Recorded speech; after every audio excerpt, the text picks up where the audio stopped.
Morning, ladies. Welcome to Parashat Vayigash. We are coming in for a landing. We have Vayigash, Vayichi, and that's going to close the Sefer of Bereshit. By the time we end Sefer Bereshit, there are boxes that need to be checked. There's a development, a humanity progression that needs to be accomplished by the time we get to the end of Bereshit. Bereshit is the Sefer that talks about individuals, how we develop as human beings, as families, as brothers, mothers, fathers. We need to do that before we can go into Sefer Shemot, which is going to be our emergence as a nation. So these personal developments, these developments as brothers and sisters and mothers and fathers is really being challenged towards the end of Bereshit because we need to get to a certain place. And we're going to hopefully check a lot of boxes today in Parashat Vayigash. It starts with a beautiful word. The word Vayigash itself is filled with an energy. It's an energy that's not only a forward movement, it is an energy that has some type of footing and backing and knowledge of what is within a person's rights, for instance. So let me give you a little bit of a background. Where are we in Parashat Vayigash? Last week, at the end of the drama of the brothers coming back to Egypt and bringing Binyamin so that they could release Shimon because they had been accused of being spies.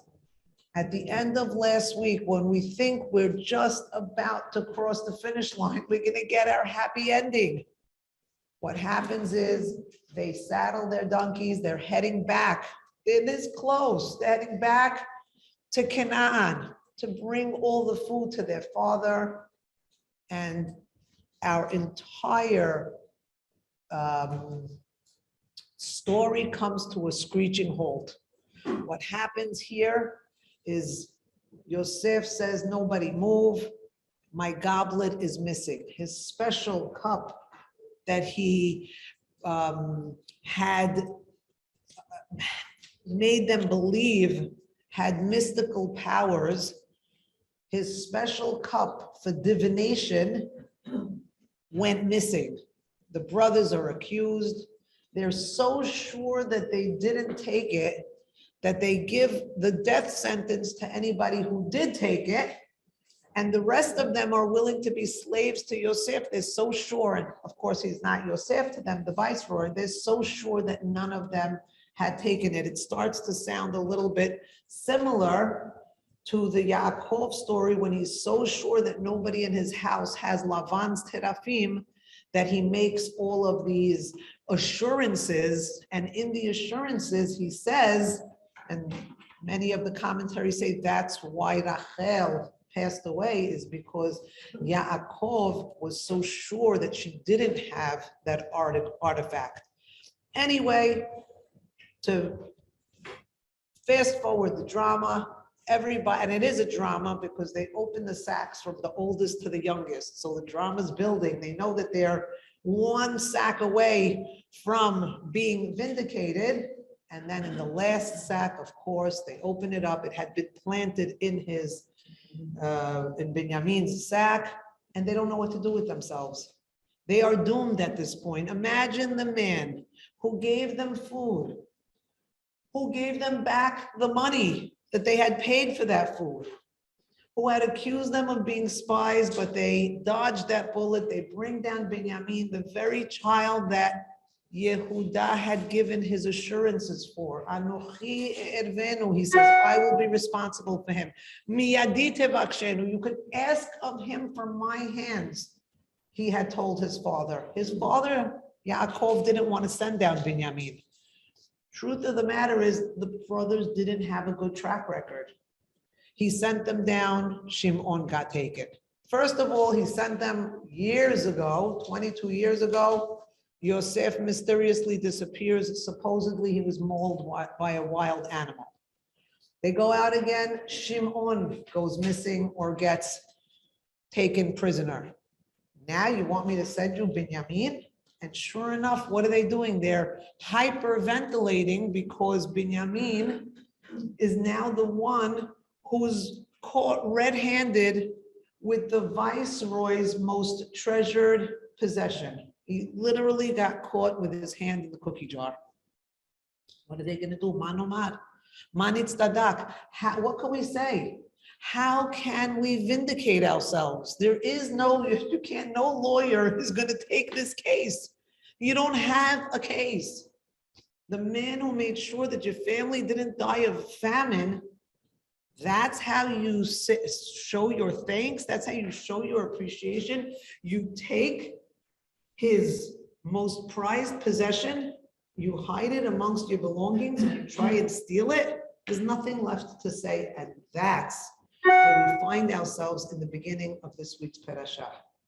What possible argument, what possible defense could anybody have?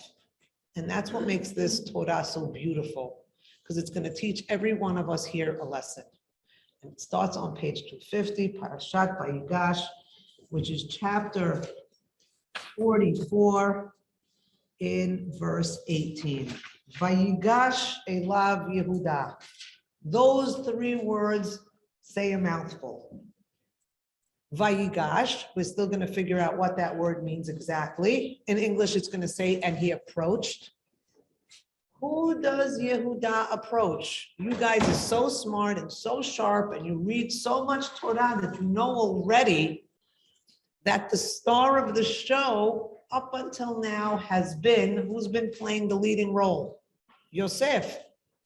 He was in the spotlight. Yosef was the leading actor in this whole story. And all of a sudden, in the first three words, what do we see to Yosef? Where's his name?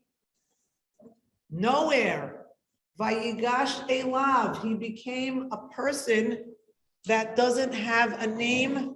His identity is not even being highlighted. And you see the fading. You see Yehuda coming to the forefront. Vayigash elav Yehuda. Yehuda's coming to the forefront. And Yosef is receding into the background by the non-usage of his name.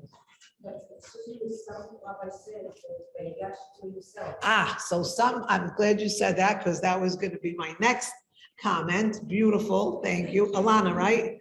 Alana is saying, Vayigash elav. The elav isn't Yosef. It means that Yehuda was approaching himself. It's like the lech lecha. He's going to elav, to his own self, which is, by the way, when we call Vayigash, we entitled the class The Best Approach. You first have to approach yourself. You first have to come to yourself. I apologize, I forgot to mention today's dedication. Our class is dedicated in loving memory.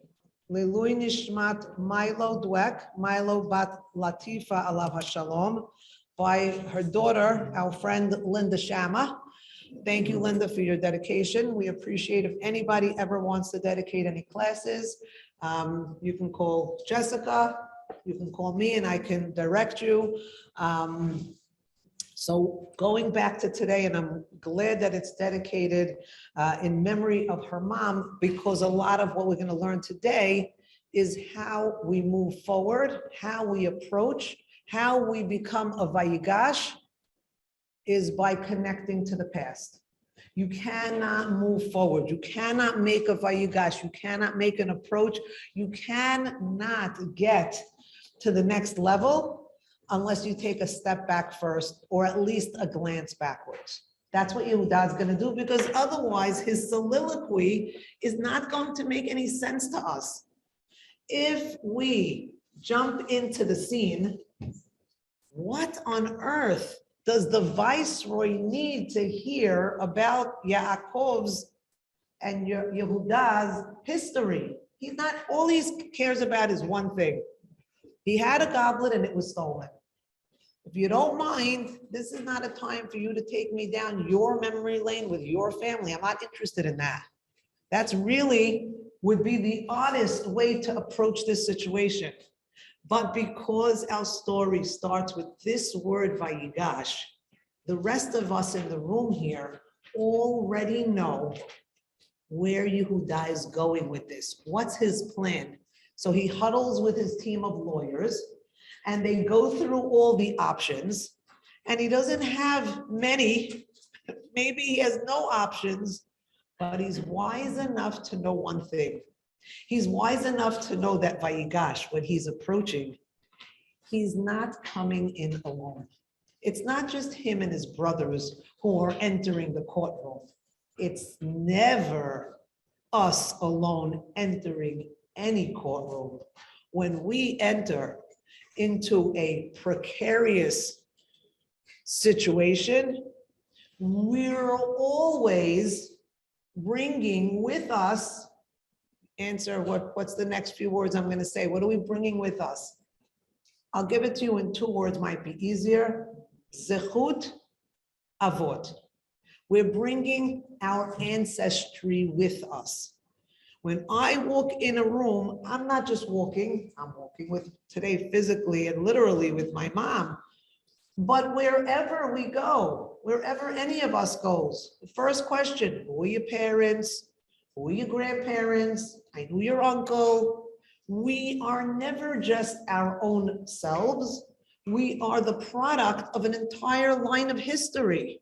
And Yehuda says, I really have nothing to hang on here.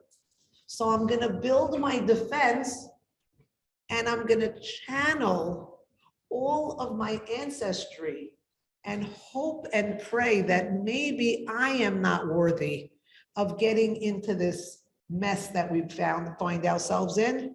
But maybe if I recognize that it's not me alone who's here, that I have all of this merit from my forefathers. Why am I saying all this about the forefathers with Yehuda? What does that have to do with our story? Because the Torah is using this word, Vayigash. Who is our first person to do this same, to take this same forward movement? Who's the first person to be Vayigash? Abraham Avinu. When is he Vayigash? When God tells Abraham that he's going to destroy Sodom, Abraham has the same reaction. I should say Yehuda has the reaction that great-grandpa Abraham had. Who is Abraham approaching? God himself. And when Abraham approaches God, what is his defense? What is his statement that he makes? What's his argument to God? How does he come? What is his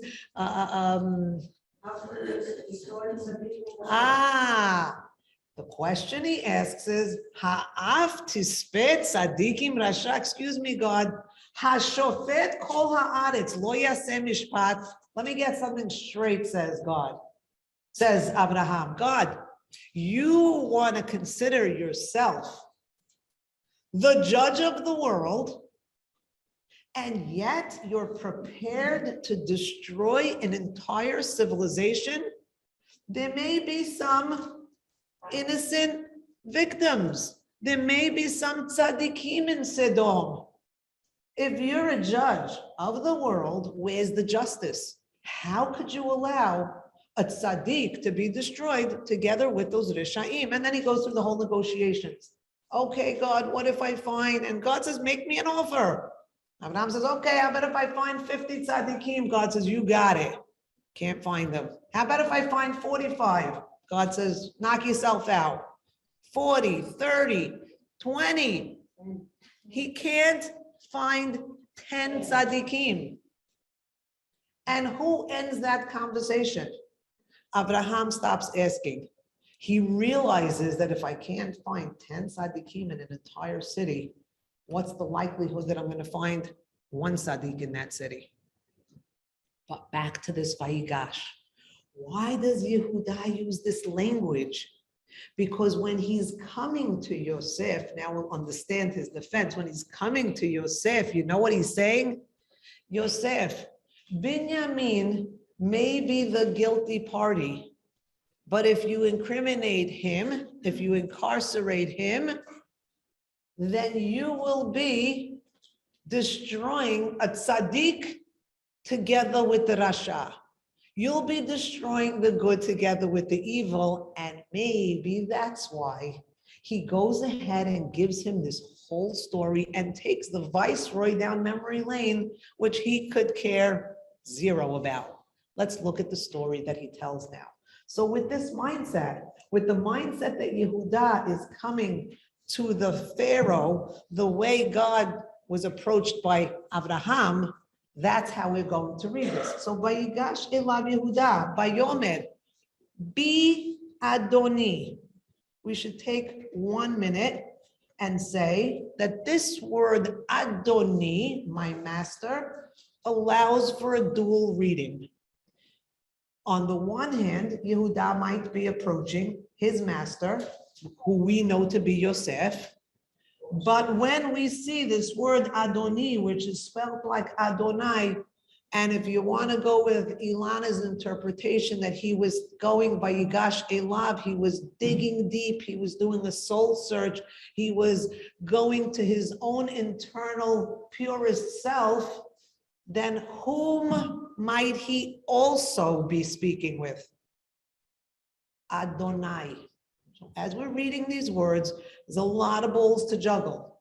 We have Yehuda speaking and taking an inward journey, possibly speaking to God spiritually, physically speaking to the viceroy.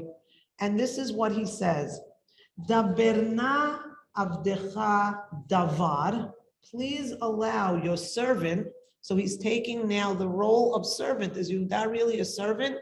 Well, technically we could say yes, because he had stated that if the goblet is found amongst any of us, the guilty party will be put to death and the rest of us will be your servants. So I'm willing to hold on to the part of being your servant, but now I have to campaign that Binyamin, the son that I claimed responsibility for, isn't put to death. And so he says, Daberna avdecha davar. Let me say a thing. Davar, not devarim. Let me just say one thing. I just have one thing I want to say. And we should recognize, again, we don't know the protocols of the Mesopotamian court system, but we do know in the days of Esther, for instance, she was afraid to go to speak to her own husband who loved her as the queen. She was afraid to approach the bench without first being summoned. So let's just take a tiny page out of that book and say, this was a huge risk. It took tremendous strength, confidence, faith to be able to approach this bench, to be able to walk into Yosef. And now you're not the wife, you're not the one who's loved, you're not the queen, you're the convict. You don't get to say anything. Who do you think you are to come? You don't get a day in court. You're out. You stole my kavia and you still have the chutzpah to stand in front of me? Who do you think you are? We need to sort of really get into that mindset and understand what courage did it take from Yehuda. And that's why it's a beautiful reading to say Yehuda was probably speaking to God. And it was audible for Yosef to hear also, or I believe the best reading is he was speaking to both simultaneously. And it's a beautiful reading because if you can't stand in front of the judge that's flesh and blood, you can always stand in front of God. No matter the crime that was committed, you can always stand in front of the heavenly court and plead your case. And the case that he's pleading, and he's pleading it to God as well, and we'll see it now, is, and I should say one more, I mean, this one pasuk could take us the whole day, but I don't want you to miss any of this. He's not only channeling his inner Abraham. He's not only packing heat, bringing all of his ancestors with him. He's also doing something very specific. Where else do we have this scenario where one brother thinks that the other brother is going to kill him because he really deserves the death penalty at this point, and he calls that brother my master, he calls himself the servant, and just to make you a little happy, in the end, the brother brings no harm to the guilty party, to the guilty brother. Maybe he's also channeling, who am I talking about? This exact story, this exact language. The word Adoni in our story appears exactly 7 times. It's a cycle. This is a cycle. This is the story of Yaakov and Esav all over again. And there we had that word Vayigash also. That word also appears there. So for us, where we could have our blood pressure taken in the first pasuk, and our heartbeat might be through the roof because we don't know what's going to happen, the Torah is saying, don't you worry. This story is going to end well. And how do we know that? Because the story of Yaakov and Esav, which was also a cliffhanger, that ended well too. So don't worry. It's a little nod to the savvy reader to say, on the one hand, the tension is building, but on the other hand, I'm going to give you some clues. And why is that? It's not that they don't want us to have a elevated heart rate while we're reading Torah. That would be a good thing. It means we're invested in the characters. We're invested in the story. Why does the story present itself in a way where from the beginning we have these little clues to say the way that Yehuda is approaching is a way that we've seen before and has ended well? Why does the Torah do that to us? Because we're supposed to be reading it today as if we're in the narrative today. And it's saying you're going to be at places and times in your history where you're going to imagine the worst case scenario, where the worst case scenario seems very probable. You stole the king's goblet, looking pretty bad for you. But what is God telling us here? If you could have the faith from the beginning, don't wait till the happy ending. Don't give yourself all the unnecessary stress. From the beginning, say to yourself, when we pray on the holidays or in Amidah, say Elohei Abraham, Elohei Yitzchak. You think God doesn't know that he's the God of Abraham, Isaac, and Jacob? I have to tell him that? He knows whose God he is. I'm saying that so my ears hear myself say, I am not alone in this. I am packing, I am carrying, I am escorted, might be a better word. I am escorted with the greatest of the greats. The giants are standing. I have Abraham standing here. I have Yitzchak standing here. Wherever I go, I'm never alone.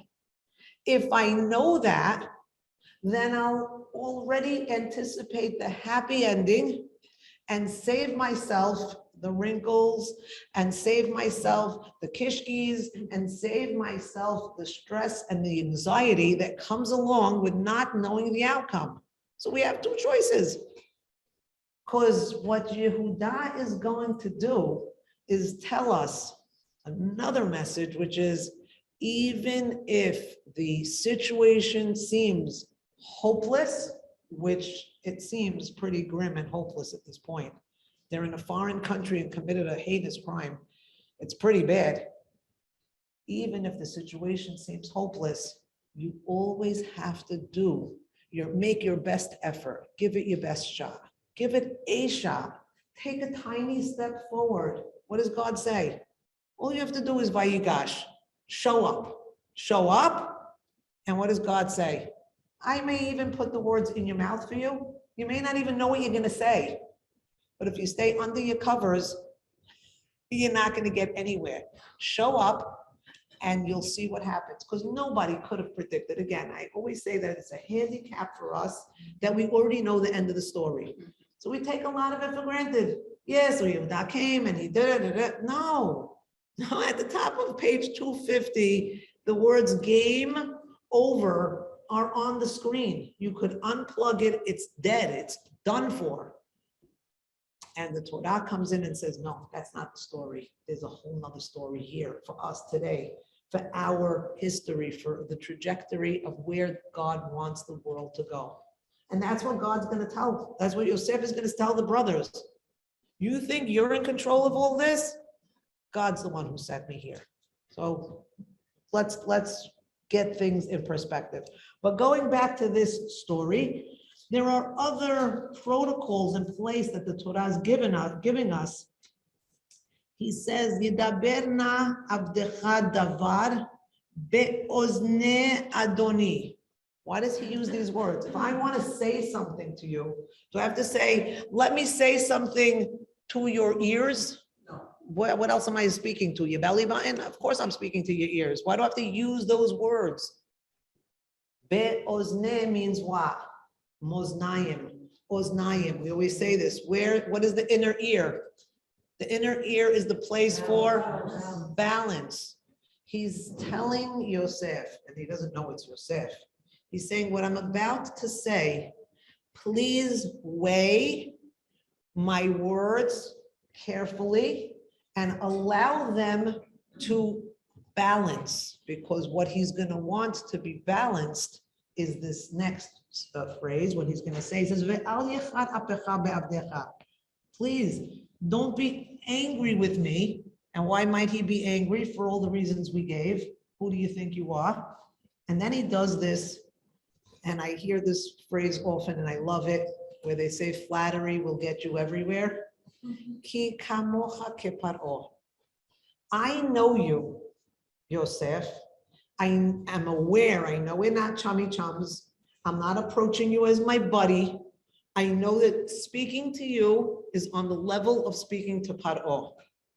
And who else did we say he's speaking to? Come on. He's also speaking to God. And he's saying just the way that Pharaoh has within his ability to say, live or die, you, God, from your throne in heaven, I don't know exactly how it's going to work. I don't know how you're going to put down your gavel in the heavens and it's going to affect the earth. I can't say that, and none of us know that. But in speaking to you, God, I am saying you have control, kamocha keparo. You have the control of Paro, like Paro, or you're the Paro. You are able to enact what's about to happen. So it's part prayer, it's part bakasha, part of a request. And then he says, and this is where I had started to take you, in verse 19. Why are you taking Yosef? At any minute, just know this. You know the trap door in the floor that goes like this, and you fall in? At any minute, he's standing like this. There's a seam in two things, and then the one wrong word, one wrong move, and what's going to happen to Yosef? The doors are going to do this. He's going to go down. You're never going to see him again. So he has to really weigh every single word carefully, and these are the words he's choosing. We have to understand why.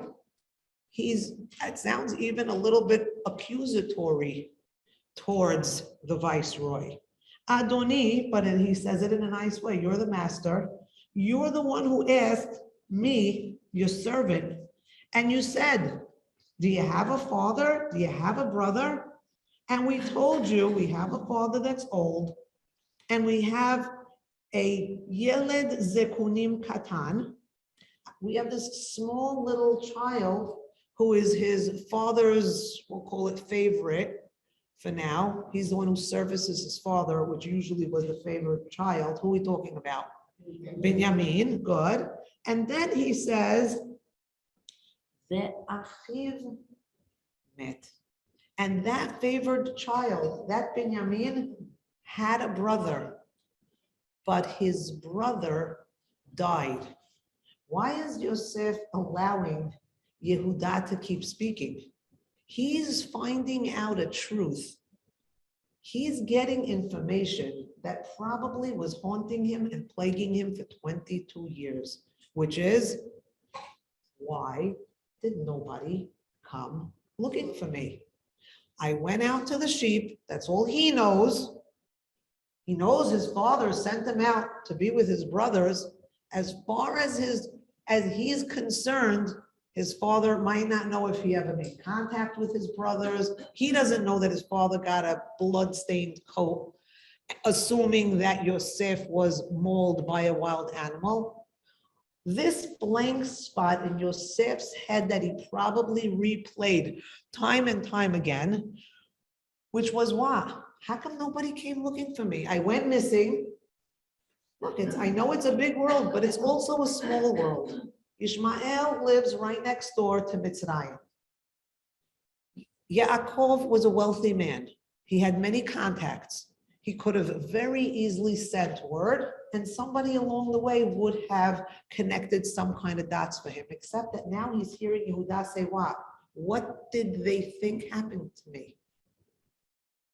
Daddy thought I died. Do we go searching? Do we have a search party for a dead person? No. So now he's letting him speak because he's getting what? Information that he's been haunted with for all these years. So now he's finding out, A, that his brother did take the favored place. His brother replaced him as the Ben Zekunim. As far as his father is concerned, he is dead. Vayivaterhu levado. And he stayed alone. What does that mean, Vayivaterhu levado? Where did we see this language before, Vayivaterhu levado? When Yaakov crossed over the Yabok to get those jars or whatever they were. Remember that story? And he stayed by himself. Why is he using this language? Because Yehuda is saying, I'm going to throw buzzwords. I'm going to send these code words out into the universe. He doesn't imagine that the viceroy knows what that means. But Vayivater hu levado means what to us? When we see these words, we say, this is where Yaakov encounters this strange person, either a version of himself, an angel, a strange man. We're never sure. Remember that wrestling story where he wrestles in the middle of the night? They have this whole rumble and tumble, and he hurts him in the Gid Hanasheh. Remember that story? And he asks for a name change, and he gets the name Yisrael. Well, what is Yehuda saying? Yehuda is saying, just like Yaakov was able to emerge victorious with a possible altercation with an otherworldly being, and not only was he able to emerge with his life, what else happened? He got a name change, and his name was Yisrael, Sarita im Elokim ve'im Anashim. What's Yehuda doing by using this language? He's reminding himself, and I have to keep saying it, he's reminding all of us that we all have that name Yisrael. And if your name is Yisrael, then you can overcome even spiritual challenges, even if it was a man and it was a physical challenge, it doesn't matter. This Vayivaterhu levado is a reminder of what we're capable of. And then he says, Le'imo, to his mother, because Rachel only had 2 children, Ve'aviv ahevo, and his father loves him. So now, by the way, Yosef has more information. Not only did they think he died, but his brother took his place. His brother is loved by his father, and his brother is intact. You might think that the father loving this brother is going to put this brother in danger too, but it doesn't. Not only does it not put him in danger, here's the best part that Yosef is hearing. Whereas they wanted to strip him of his coat and murder him, what are they willing to do now? for the other child of Rachel. This is the whole story for Yosef. This is all Yosef needs to hear, is that those same brothers that wanted to kill the favored child, the child of Rachel, are the same brothers that are willing to give their lives now for the child of Rachel, which is a very, very beautiful realization. And Yehuda's still talking, and he's probably saying in his head, I cannot believe that I'm still holding the microphone and it hasn't been plucked from me. But he goes with it because Yosef is listening. And he says, you told your servants, bring him down to me so I can lay my eyes on him. And we said, we can't bring him down because he can't leave his father. Because if he leaves his father would die. What is Yehuda? Now I killed my own punchline before, but this is Yehuda's defense. What a genius. He's saying, you want to kill Binyamin because he stole your goblet? You have that right. But know this, you kill Binyamin, you're also killing the father.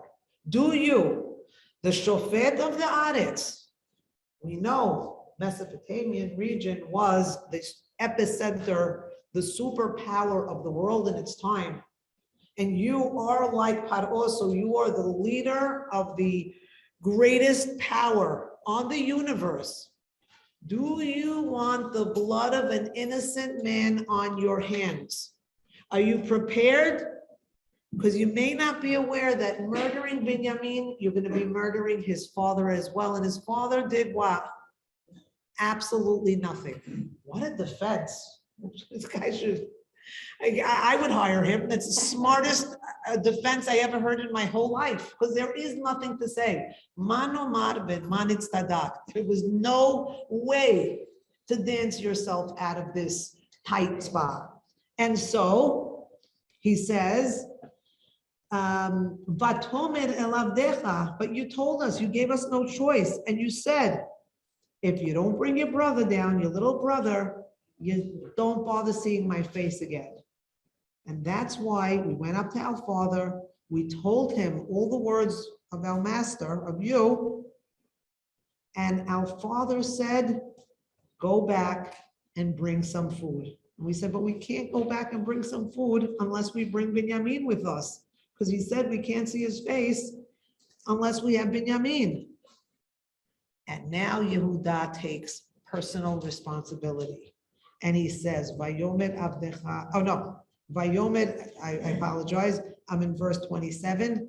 And your servant, our father, a lot of the commentaries have an issue with this, that Yehuda would call Yaakov a servant to Yosef, and that Yosef wouldn't stop him or correct him, or he would allow himself to be the master. It's a kavod issue, even in this case, for his own father. But we're going to put that aside for now. And he says, you know, my wife had 2 children. The echad left me, and he was torn to shreds. I haven't seen him since. And now if you take this one from me and anything were to happen to him, you can take my white hair to the grave forever. That'll be the end of me.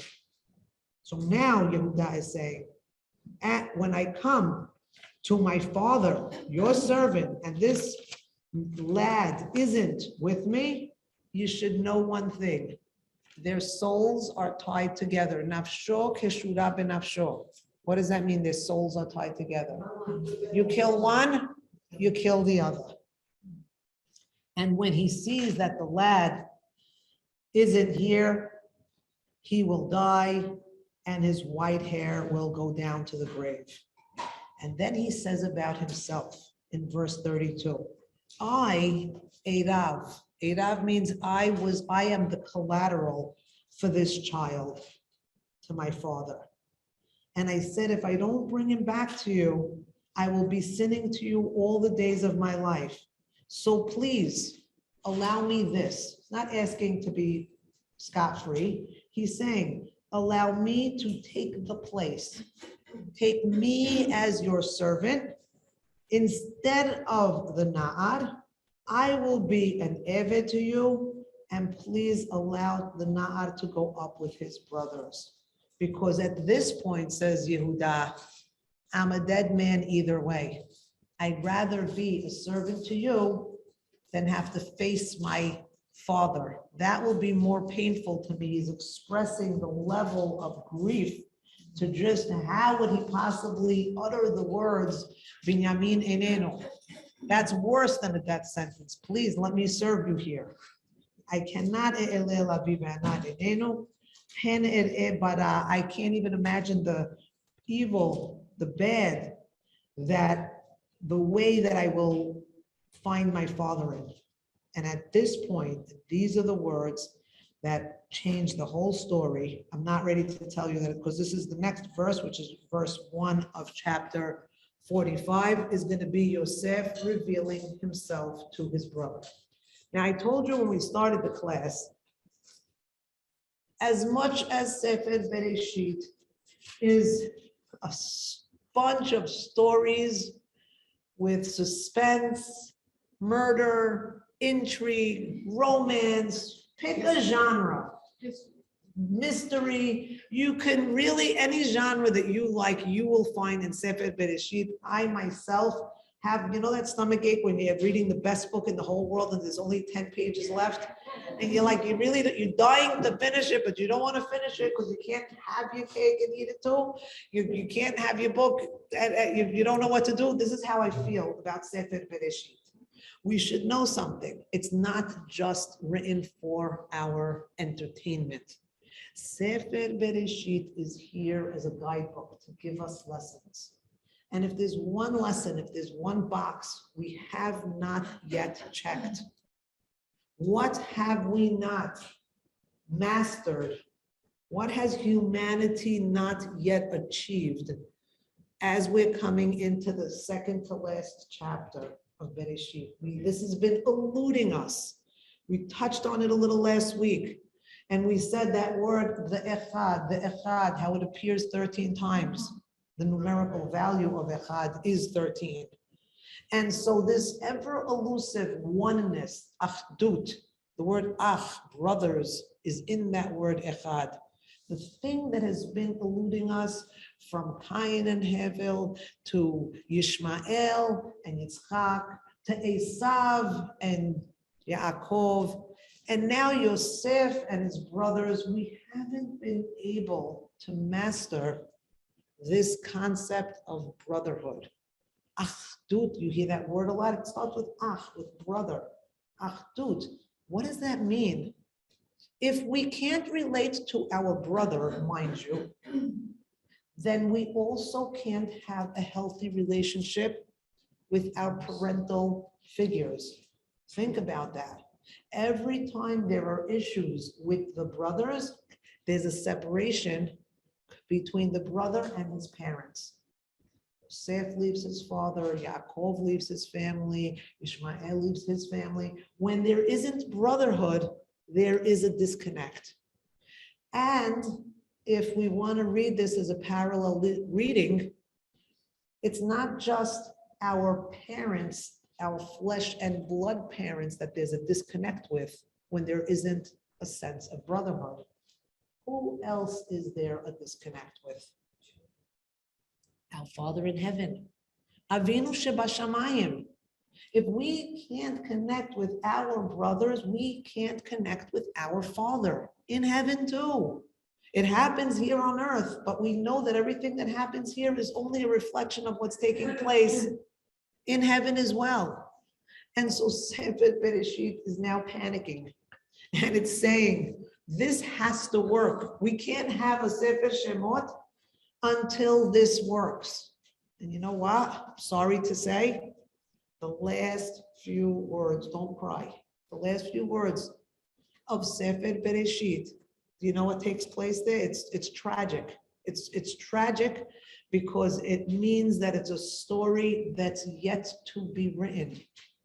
Do you know what the last words that the brothers tell Yosef, the one who saved their lives, the one who brought them out a land riddled with famine, disease. You know, when there's famine, there's all other things that go along with that. You know, we use the word famine and we say, okay, the grass isn't growing. We also know that in places where there's a famine, there is crime because people will do anything to get food. There is all kinds of violence. So he took them out of that place and put them where? In Goshen, the most fertile crescent area you'll ever see in your life. Not just them. It's so fertile that they were able to bring their sheep because the grass is so beautiful for them to graze. And so what do these brothers tell Yosef, their brother? It's to cry from. Yes, it is. They come and tell Yosef, you know, you're going to have a heart-to-heart. Daddy just died. They buried Yaakov. You'd think maybe, you'd hope maybe, I should make mention of this, nowhere in any of the conflicts with the brothers, not Cain, not Yaakov with Esav, not the brothers with Yosef, we never see a verbal, audible apology for the crime that was committed towards the brother. She's saying at the end of the story, why do the brothers need to come and tell Yosef? You know, Yosef, Daddy said that even after he dies, you still shouldn't kill us. Where's that coming from? Maybe it's coming from Esav when he said, I'm going to wait for my father to die, and then I'm going to kill my brother, Yaakov. Maybe there's a taboo, there's something that as long as daddy's alive, out of respect to daddy, I can't murder my brother. But once daddy's not here anymore, all bets are off. And these brothers, the better question is, first of all, does Yosef have any intention of killing his brothers? No, let's call that from now. The bigger question is, why do the brothers think that Yosef, what's with their guilty conscience? By the way, is it their guilty conscience or is this the story of Sefer Bereshit? Is it a guidebook for us? It's really telling us something a little scary and pretty strong. And that is, until you clear the cobwebs, until you're able to be at peace with your brother, until you're able to have your ears where the balance will be restored, until your ears hear what your mouth has to say to the injured party. You know, Yaakov could have said, he says a million things. There is so much recorded about what Yaakov tells his brother Esav in that famous encounter when they meet up again. Give me one pasuk.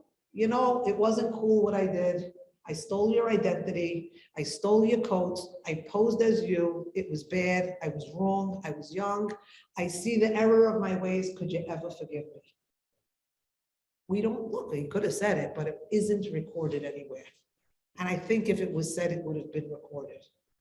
Even now, the brothers, when they find out that the viceroy is their brother Yosef, of all the things at the end of Sefer Bereshit, instead of saying, now that daddy's dead, don't kill us, they could have said, wow, you know, Yosef, that was really terrible of us. It was horrible. We haven't slept a night since it happened. It haunts us every single day. We don't even know how we acted in such a evil, horrific way. And if there's anything we could do at this point to make it up to you, we can't give you back the 22 years that you went through hell in Egypt and you spent half of it in a jail. We can't give you that back. But if there's anything we or our children could do to repay you, to find forgiveness in your eyes, tell us. Every one of us will name our first child Yosef. What can we do? There's something we could do. Or maybe we could just throw ourselves on the mercy of the court and beg you to forgive us. Does that ever happen? It doesn't. I strongly recommend you all read the Pirashah No, I don't see any of that here. And what happens when the admission of guilt doesn't take place? And I'll give you a little story right there. It's a story that you know. When Yaakov and Esav part ways, is Esav angry at Yaakov? Does you see any kind of, he did take his identity, he did take his blessing, he did have to go away for about 20 years also, similar amount of time about. But do we ever see animosity on the part, other than what he said in his heart, that I'm going to wait for daddy to die and then I'm going to kill my brother? Aside from that, which he never kills him, he never hunts him, he's a hunter. He knows where Uncle Laban lives. And I always say it was not a fortress. They were shepherds. Everything's out there in the open. So if he really wanted to kill his brother, it would have been a nothing, the easiest mission. And even when his brother's standing right in front of him, and he has every opportunity to kill him, he has 400 men with him, he never kills him. He doesn't even accuse him. I know it makes some people uncomfortable for me to be speaking so kindly of Esav, but I want to say this. I want to say that because Yaakov never gives the apology that he should be given, it's very hard for Yaakov to move forward. Sometimes the apology isn't only, I want to say probably always, but the apology isn't only for the injured party. The apology is a process that the guilty party needs to undergo in order to come to a place of peace. It's very hard for us to find our own peace, our own inner peace, without this piece to the puzzle, P-I-E-C-E, without that piece, without going in, without Vayigash Elav, without going inside of ourselves and asking the question, did I play a role in this disconnect? And if I'm being honest, there is something there that I could do for the reunification. And because the brothers, is my humble opinion, is if the brothers can't do that, they don't have inner peace. And because they don't have inner peace, they haven't cleansed, they haven't rectified this issue. What happens to them? Yosef is sitting on a throne being fanned and eating grapes. He's very happy. He moved on. He forgave them. He verbalized it. He said, I know what you did to me and I forgive you, blah, blah, blah. Done. But do they, 1 minute, do they, their reaction of still having anxiety that Yosef is going to come after them, whose fault is that? If they're seeing a therapist, who's paying that bill? Not Yosef. That's their own fault. That's their own stubbornness that didn't allow them to address the situation and move on, and so it's still festering. Yes. He was saying, and Yosef forgave his brothers, but in all those years he never tried to see his father because he felt his father didn't care.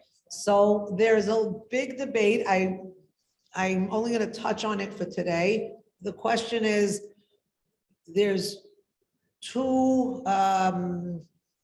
The two can play at that game. Yes, why didn't Yaakov come to see Yosef? And her question is, well, once Yosef was the viceroy, I can't say anything for before that, because he was a slave in Potiphar's house. He was a slave in Potiphar's house. He had no way to communicate. Then he's in a jail. He has no way to communicate. But he had 9 years, the 7 good years and the 2 bad years, that he could have reached out to his father. And he could have said, you haven't seen me. I don't know what you're thinking on your end, but I just want you to know that I'm here, I'm fine, and I'm okay. There are a lot of ways that that story gets picked apart. One commentary is that he may have thought that his father was in on the ruse, that his father set him up. Why would you send me where my brothers are? You sent me there because you are part of that. That's just one way to look at it. And another way, which you're right, is the commentaries are also questioning like you are, and they're saying that Yosef should have sent word, and maybe now that he sees how distraught his father is over his missing, Velo yachol Yosef lehidapek, the next verse that we stopped at is going to say the minute he knows that his father's in pain, that next verse, what does he do? At that point, all the masks come off, and Yosef says, Ani Yosef ha'od avichai. The first words out of his mouth are, is my father still alive? And in saying, is he alive, it means, does he have all his faculties? Does he have the will to live? Is he still resuscitatable? Because the way Yehuda described him is that his white hairs are going into the grave. He sounded like maybe he's on his last breath. So ha'od avichai, if that's all part of one expression, I am Yosef, is my father still alive? That tells us that Yosef had Yaakov on his heart and in his mind the entire time. And the first opportunity that he has to reconnect with his father, he's going to take that. There's more to be discussed about it, but for today, I didn't realize that it's so late, so I'm just going to try and wrap it up with what this last verse is here, which is, we're on chapter 45, verse 1. I think I teach this verse every year for this parasha. And for as long as I'm meriting to be teaching, I want to give the thanks to my ladies, the Bet Torah Shabbat class. Those ladies, how smart are they? They explained this pasuk to me. I never understood it. I read it 100 times. Then I read it another 100 times. It never, ever, ever made sense to me until I'm going to read it to you, and I'm going to give you in their name their interpretation, which has enriched my understanding. So thank you for that. Verse 1 says, Velo yachol Yosef. Yosef could no longer, if we had the time, I would tell you that lo yachol, the word yachol means to what? To complete. Vayichulu hashamayim.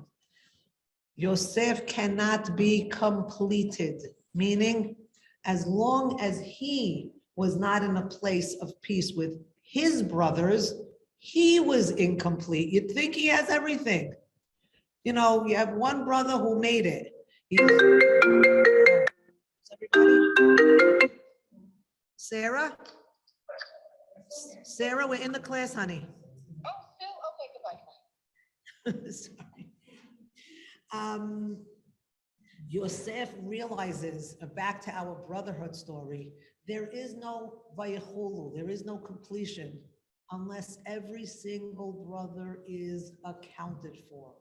And so Yosef cannot control himself. Now, I didn't understand what this means. Lechol hanitzavim alav.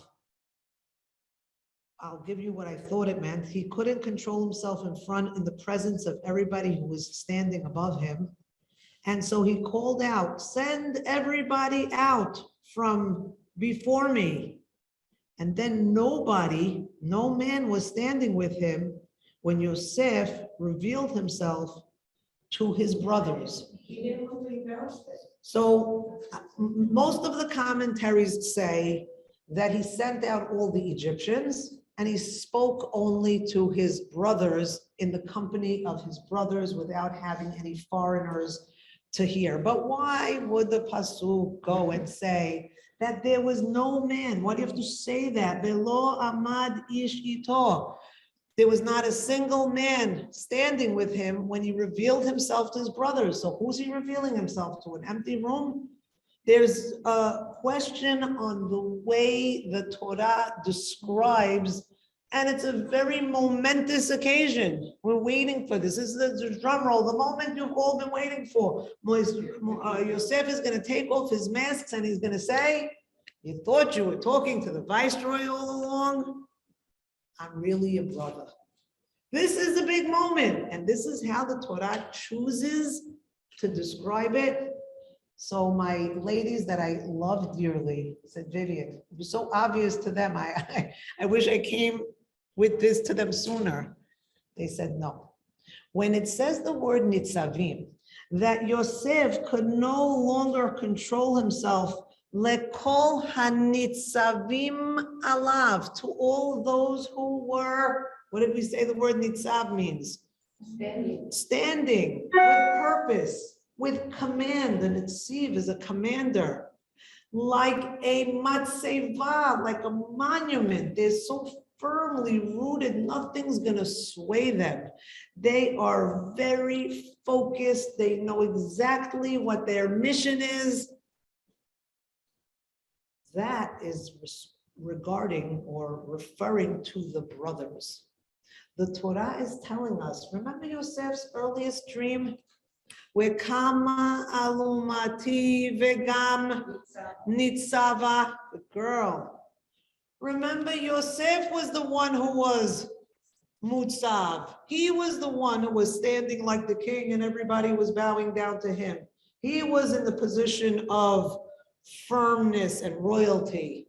Well, what happens here? Once the brothers agree that they're willing to give their lives for their youngest brother, Binyamin, you know what happened?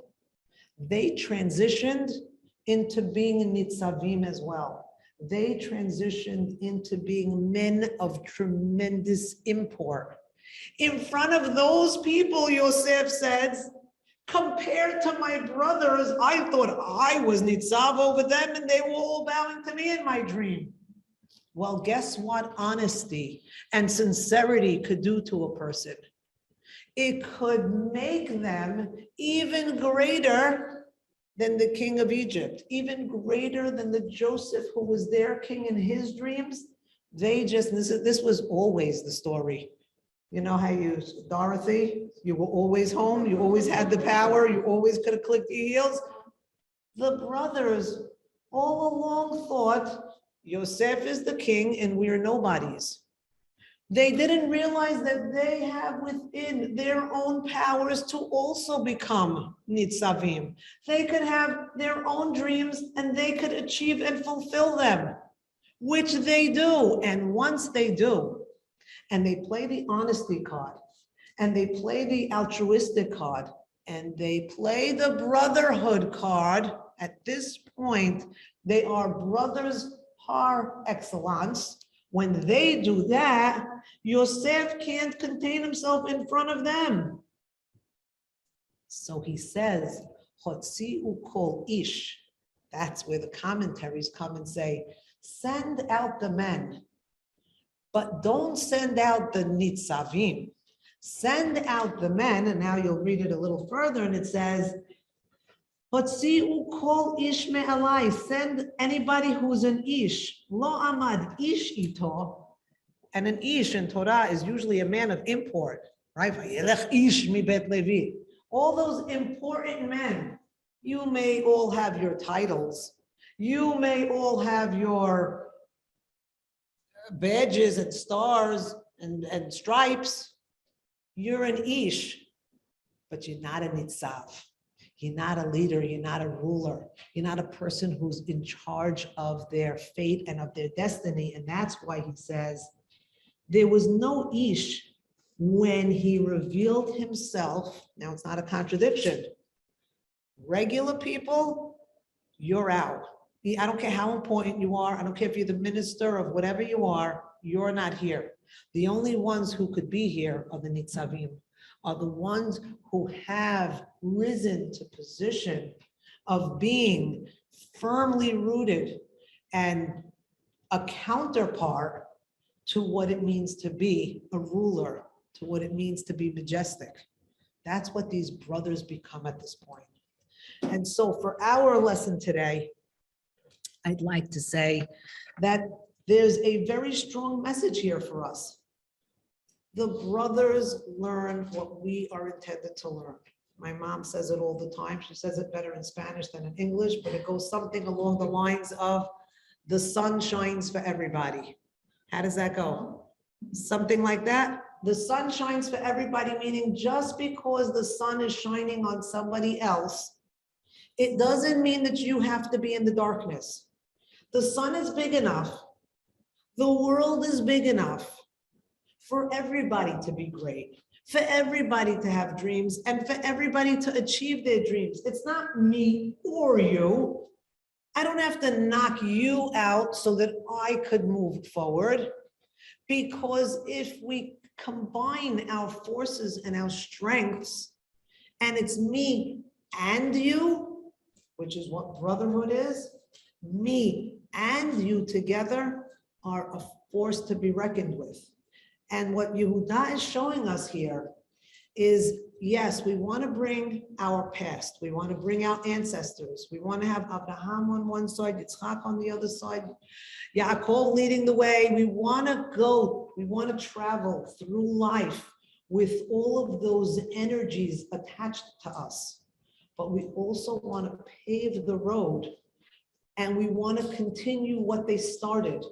They may not have completed and perfected this brotherhood, and I think Bereshit, Sefer Bereshit, leaves it incomplete because it wants us to fill in that blank. It wants us to say, brotherhood is not something we're going to put a nice little neat bow around. It's not achieved and attained one time and done. It's an ever moving work in progress. It's our job to write the rest of the story. It's our job to find a sense of unity where we could trust each other, and then we can trust ourselves. And that's what's going to allow us to live in peace, peace of heart, peace of mind, and peace on our world. God willing, bimhera v'yameinu.